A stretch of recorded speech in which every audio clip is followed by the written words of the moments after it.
আপনি কি নতুন ব্যবসা শুরু করেছেন, না ভাবছেন, না আপনি আপনার ব্যবসার জন্য নতুন জিএসটি নেবার কথা সিদ্ধান্ত করেছেন?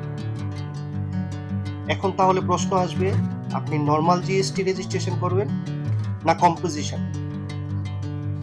ভবিষ্যতের কথা ভেবে আপনাকে এখনই মাথায় আনতে হবে, প্ল্যান করতে হবে যে আপনার নর্মাল জিএসটি নেওয়া দরকার না কম্পোজিশন।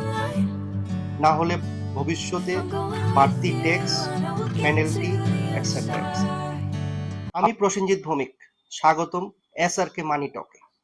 এখানে আমরা সহজ ভাষায় আলোচনা করব আপনার finance, income tax, GST, business সম্পর্কে।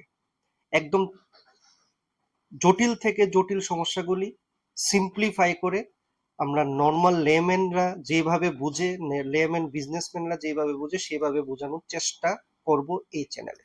আজকে শুধু আলোচনা করব জিএসটি রেজিস্ট্রেশনের ব্যাপারে, যে আপনাদের কোন জিএসটি, নর্মাল জিএসটি না কম্পোজিশন জিএসটি রেজিস্ট্রেশন করা দরকার আপনার যে বিজনেস আছে বা যে বিজনেস করবেন সেটার ব্যাপারে। এখন বুঝে নেব যে নর্মাল জিএসটি কি।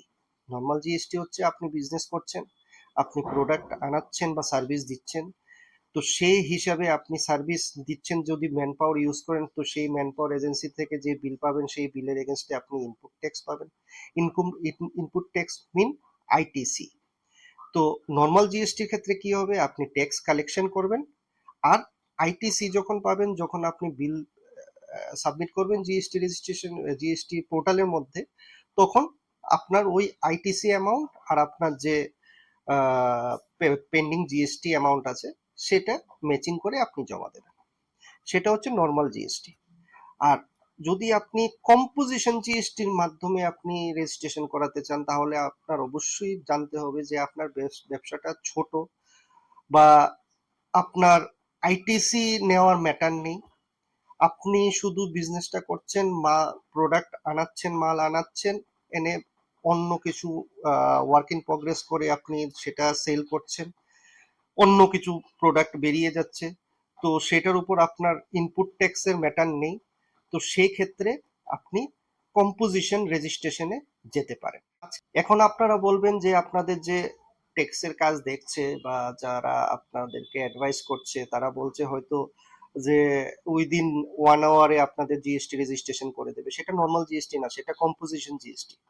সেক্ষেত্রে আপনাদের জানতে হবে যে আপনারা যখন রিটার্ন সাবমিট করবেন, জিএসটি রিটার্ন দেবেন, সেই রিটার্নের মধ্যে আপনাদের আইটিসি মানে ইনপুট ট্যাক্স, যে ট্যাক্সগুলি আপনি পেমেন্ট করে আপনারা মাল কালেক্ট করছেন, প্রোডাক্ট আনছেন, এনে বিক্রি করছেন, তো সেই ইনপুট ট্যাক্সটা আপনারা পাবেন কি পাবেন না সেটা জিজ্ঞেস করে নিন। সেকেন্ড কথা হচ্ছে, যদি আপনাদের টার্নওভার উইদিনে একটা মাস, একটা জিএসটির কোনো মান্থের মধ্যে 50 লাখ ক্রস করে যায়, তখন কিন্তু আপনার সেই কম্পোজিশন রেজিস্ট্রেশন কাজ করবে না। তখন কিন্তু সঙ্গে সঙ্গে আপনাদের যে ট্যাক্স অফিসিয়াল আছে, সুপারিনটেন্ডেন্ট সাহেব আছে বা ট্যাক্স ইন্সপেক্টর আছে, উনি কিন্তু উনার চোখে যদি পড়ে সঙ্গে সঙ্গে আপনার রেজিস্ট্রেশন ক্যান্সেলও করে দিতে পারে। তাই জিএসটি রেজিস্ট্রেশন করার সময়ই আপনাদেরকে সেই ডিসিশন নিতে হবে যে আপনার বিজনেস মডেলটা কোন জিএসটির জন্য প্রযোজ্য। এখন সেটাই বুঝিয়েছি, সেটাই বলেছি একদম সিম্পলিফাই করে। যদি আপনার ব্যবসা বড় হয়, অ্যাবাভ টার্নওভার অ্যাবাভ 40-50 লাখসের অ্যাবাভ হয়ে যায়, তখন কম্পোজিশন ট্যাক্স একদমই নেবেন না। সেকেন্ড, যদি আপনার আইটিসি ইনপুট ট্যাক্স ক্রেডিট নিতে হয় তাহলে কম্পোজিশন ট্যাক্সে যাবেন না। হ্যাঁ, অবশ্যই যদি কমপ্লায়েন্সের ম্যাটার, যদি আপনারা যদি ভাবেন যে কমপ্লায়েন্সের ম্যাটার আমি নেব না, যেমন ছোট দোকানদার আছে, ছোট ব্যবসায়ী আছে যারা কমপ্লায়েন্সের ম্যাটার আমি কে বিয়ার করতে পারবো না, কমপ্লায়েন্সের ম্যাটার বুঝি না বা বিয়ার করতে পারবো না, তখন আপনারা সেই কম্পোজিশন জিএসটিতে যান, কোনো প্রবলেম নেই। তো ওইটাই বলার, যে অনেকে যে বলে যে 1 ঘন্টার মধ্যে 2 ঘন্টার মধ্যে জিএসটি রেজিস্ট্রেশন করিয়ে দিচ্ছি, এ দিচ্ছি সে দিচ্ছি, সেটা নর্মাল জিএসটি না। নর্মাল জিএসটি হলে without any proper verification, without any office verification normal GST দেবেন না কেউ। জিএসটি অফিস থেকে কোনোভাবেই সেই রেজিস্ট্রেশন দেওয়া হয় না। জিএসটি অফিস থেকে রেজিস্ট্রেশন দেওয়া হয় কম্পোজিশন যদি স্কিমে যদি আপনারা রেজিস্ট্রেশন করেন, তাহলে উইদিন 1 আওয়ার আপনাদের যে স্ক্যান ডকুমেন্ট আছে ওই ডকুমেন্টগুলির উপর ভেরিফাই করে আপনাকে ফোন করে ফোন ভেরিফিকেশন করিয়ে সেটা করে দিতে পারেন। কিন্তু যদি নর্মাল জিএসটি রেজিস্ট্রেশনের ক্ষেত্রে হয়, তাহলে 3 to 4 days to 5 days লাগবেই, কারণ ফিজিক্যাল ভেরিফিকেশন ম্যান্ডেটরি জিএসটি রেজিস্ট্রেশনের ক্ষেত্রে। তো সেটাই সিম্পলিফাই করা বোঝানো ছিল আজকে, সেটাই বললাম।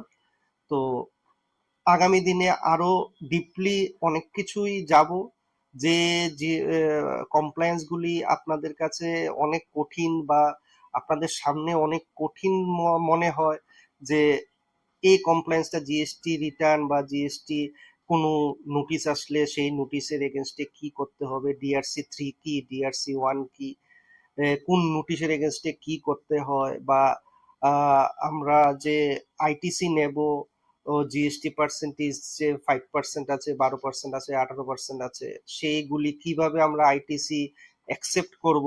তো সেই জটিল জটিল সমস্যাগুলি নিয়ে আগামী দিনেও অনেক ভিডিও আসবে, একদম সিম্পলিফাই করে। আপনারা সঙ্গে থাকবেন। যদি আপনাদের এই সমস্যাগুলি সমাধান একদম সিম্পলিফাই করে বোঝার থাকে, তাহলে এই চ্যানেলের সাথে যুক্ত হবেন। লাইভ শেয়ার সাবস্ক্রিপশন অবশ্যই করবেন, যেন আগামী দিনে আমার প্রত্যেকটা ভিডিও আপনাদের কাছে পৌঁছে যায়। তো সেটা আশা করি আজকের ভিডিও শেষ করলাম। Thank you.